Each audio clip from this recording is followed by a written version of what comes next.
안녕하세요. 지역 선도대학 육성사업 홍보 서포터즈 이서진입니다. 이번 영상의 주제는 바로 공기업 취업에 필요한 자격증인 컴퓨터 활용 능력과 한국사 능력 검정 시험에 대한 내용입니다. 공기업 취업에 관심이 있는 분들이라면 자격증에 따라 서류나 면접 전형에서 가산점이 주어진다는 것을 알고 계실 텐데요. 특히 컴퓨터 활용 능력과 한국사 능력 검정 시험은 많은 공기업에서 가산점을 주고 있는 보편적인 자격증이기 때문에 꼭 따놓는 것을 추천드리는 자격증입니다. 저는 현재 컴퓨터 활용 능력 1급을 2020년 겨울방학, 즉 올해 1, 2월 2달 동안 공부하여 취득하였고, 현재는 한국사 능력 검정 시험 심화 취득을 목표로 열심히 공부하고 있습니다. 그럼 먼저 컴퓨터 활용 능력에 대해 간략한 소개를 드리겠습니다. 컴퓨터 활용 능력의 등급은 1급과 2급으로 나누어져 있고, 각 등급마다 필기시험과 실기시험 두 가지 시험을 봐야 합니다.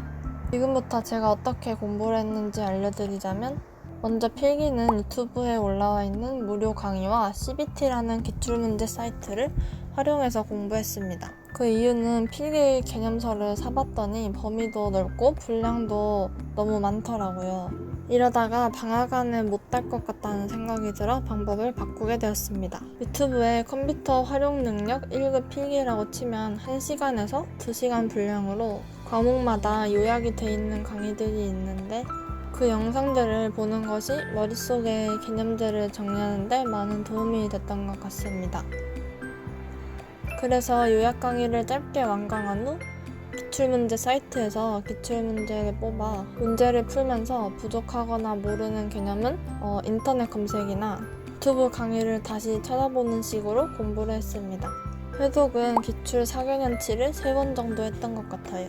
회독할 때는 연도마다 하는 것이 아니라 과목마다 했는데요. 컴활 필기는 총 3과목으로 나누어져서 각 과목마다 20문제씩 총 60문제가 출제됩니다.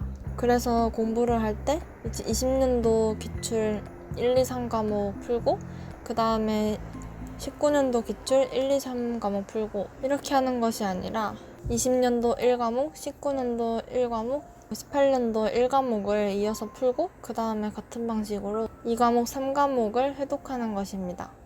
이렇게 하면 과목별로 머릿속에 더 정리가 잘 되기 때문에 필기 공부를 할 때 과목별로 공부하는 것을 추천드립니다. 다음으로는 컴활 실기에 대해 말씀드리도록 하겠습니다. 우선 실기는 독학보다는 인강을 추천드립니다. 인강에서 이미 그동안의 경험이나 결과를 바탕으로 자격증 취득을 위한 최적의 커리큘럼을 형성해 놓은 것이기 때문에 그 커리큘럼을 따라가다 보면 체계적으로 실기를 익힐 수 있어서 그런 점이 인강의 큰 장점인 것 같습니다. 저는 실기도 필기와 마찬가지로 과목마다 공부를 했는데요. 실기는 엑셀을 활용한 스프레드시트 과목과 액세스를 활용한 데이터베이스 과목 두 가지가 있습니다. 그래서 저는 엑셀 회독을 먼저 끝내고 그 다음에 액세스 회독하고 다시 엑셀 회독하고 이렇게 총 5번 정도 회독을 했습니다. 실기 공부 기간은 3, 4주 정도 걸렸던 것 같아요. 이렇게 공부 방법에 대한 내용은 끝났고, 다음으로 시험 접수와 관련된 팁들을 알려드리도록 하겠습니다.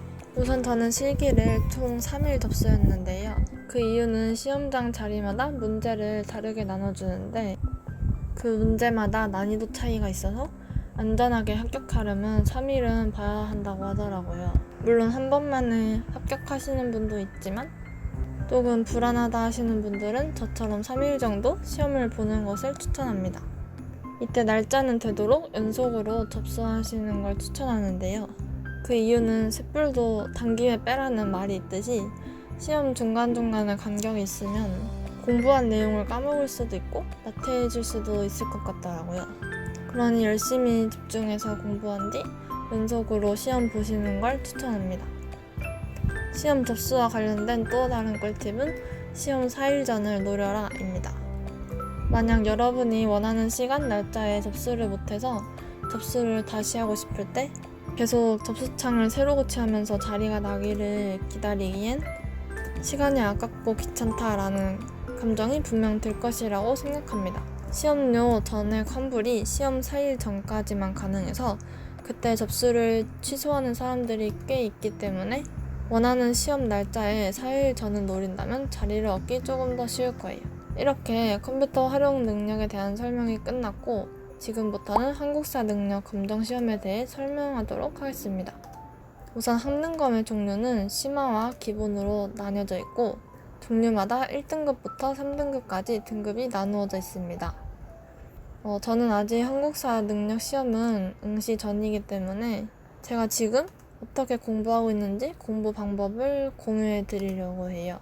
한국사 능력 검정 시험 취득 후기들을 보면 1, 2주 안에 딴 분들도 계신 것 같은데 저는 베이스도 부족하고 4학년이라 졸업 준비도 함께 해야 하기 때문에 넉넉하게 한 달을 목표로 공부하고 있습니다. 저의 전체적인 계획은 먼저 2주 동안 강의를 완강한 후 나머지 2주 동안 기출문제를 돌리는 것인데요. 강의를 외우려 하기보다 일단 완강을 해서 전체적인 흐름을 한번 이해한 다음에 중요한 키워드나 어려운 개념을 집중적으로 암기하는 방법입니다.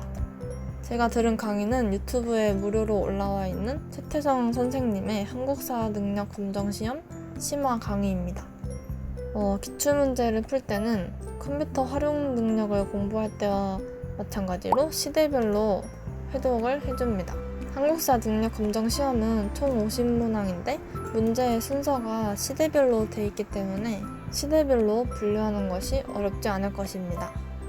앞서 말했다시피 이렇게 시대별로 회독을 하면 내용이 머릿속에 더 잘 정리되는 것 같더라고요.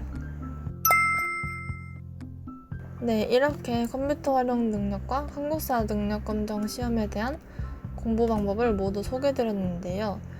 이번 영상에서 소개해드린 공부 방법과 팁들이 조금이라도 도움이 되었다면 좋을 것 같습니다. 영상이 도움이 되었다면 좋아요와 구독 버튼도 한 번씩 눌러주세요. 감사합니다.